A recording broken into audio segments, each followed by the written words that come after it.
What is going on, you guys? It's your boy Average Bob in a Week 11 preview matchup for the Giants versus the 3-6 Detroit Lions, coming to you live from MetLife Stadium this Sunday at 1 p.m.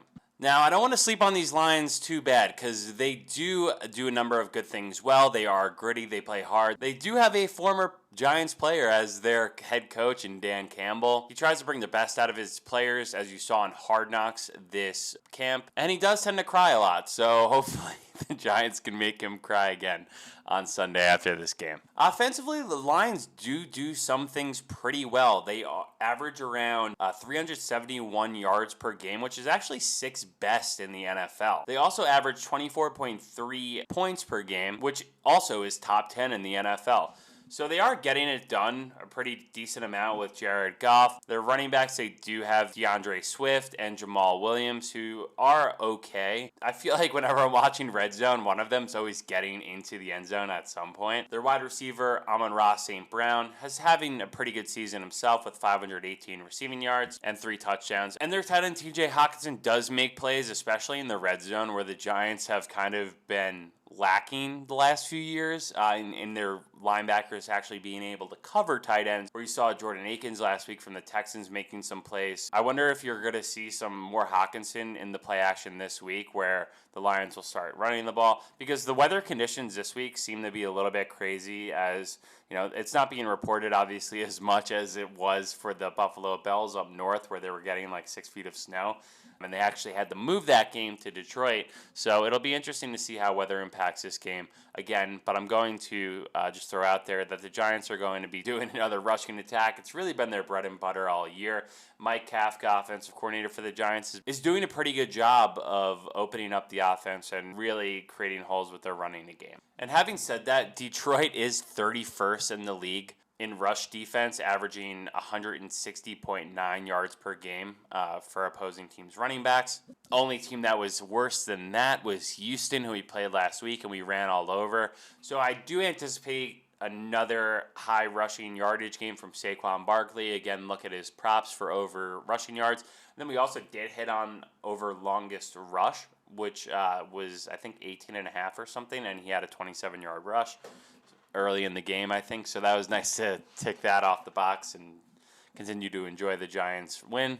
But also offensively, I think the Giants could have some opportunity to throw the ball, not necessarily to Kenny Golloday, who does have his Lions revenge game coming up, even though he said he's not looking at it as a revenge game. I wonder if he does play. I was listening to some WFAN hosts, and they were talking about really how they have to get Kenny Golloday involved in the game plan. Obviously, I almost had an aneurysm last weekend in the crowd from booing Kenny Golloday so excessively after he had that monster drop where he was essentially wide open with about 10 yards of cushion around him. So I don't even know if the Giants coaching staff has any sort of confidence to allow him to even play anymore.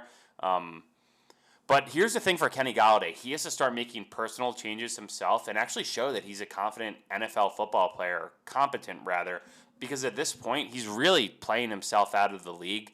And if he doesn't turn it around this year, who's going to sign him? And if they would, like, it would be for the league minimum, and it's going to be, I've been watching a lot of Entourage recently, so he's going to have an agent like Ari Gold to just really get on the horn, dialing desperate GMs at wide receiver to be like, my guy will take a league minimum contract, because how could anyone justify giving him any sort of contract at this point with how bad he's regressed?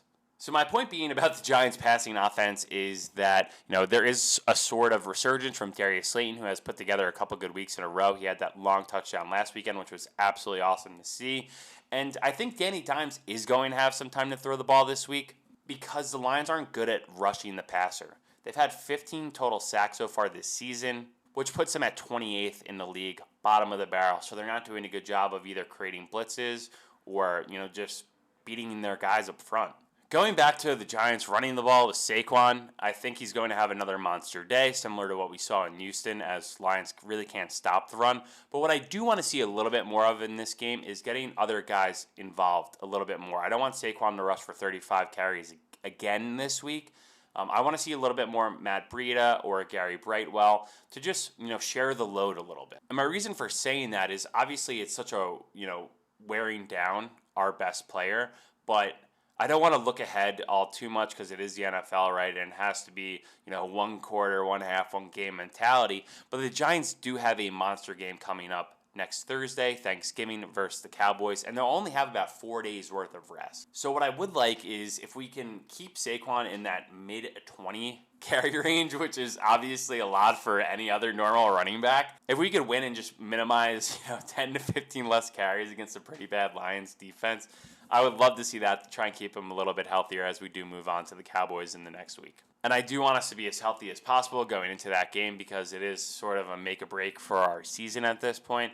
And again, the Cowboys have to do the same thing as well, as they're playing a very tough matchup against the 8-1 Vikings in Minnesota, and that's a 4:25 game. They might actually be a little bit more, traveled out compared to us on shorter rest. Again, though, at the end of the day, we have to keep it one game at a time, and our next game versus the Lions, I think the Giants win this one pretty big. Also, one bet I'm definitely going to hammer this week is the over in this game, just because the Lions do score a lot of points, as I mentioned before, and I think the Giants will have to put together a complete game versus a mediocre, lower-end tier team and get some confidence going into the Thanksgiving game where we have a bunch of NFC East divisional matchups coming up. So anyway, let me know what you guys think.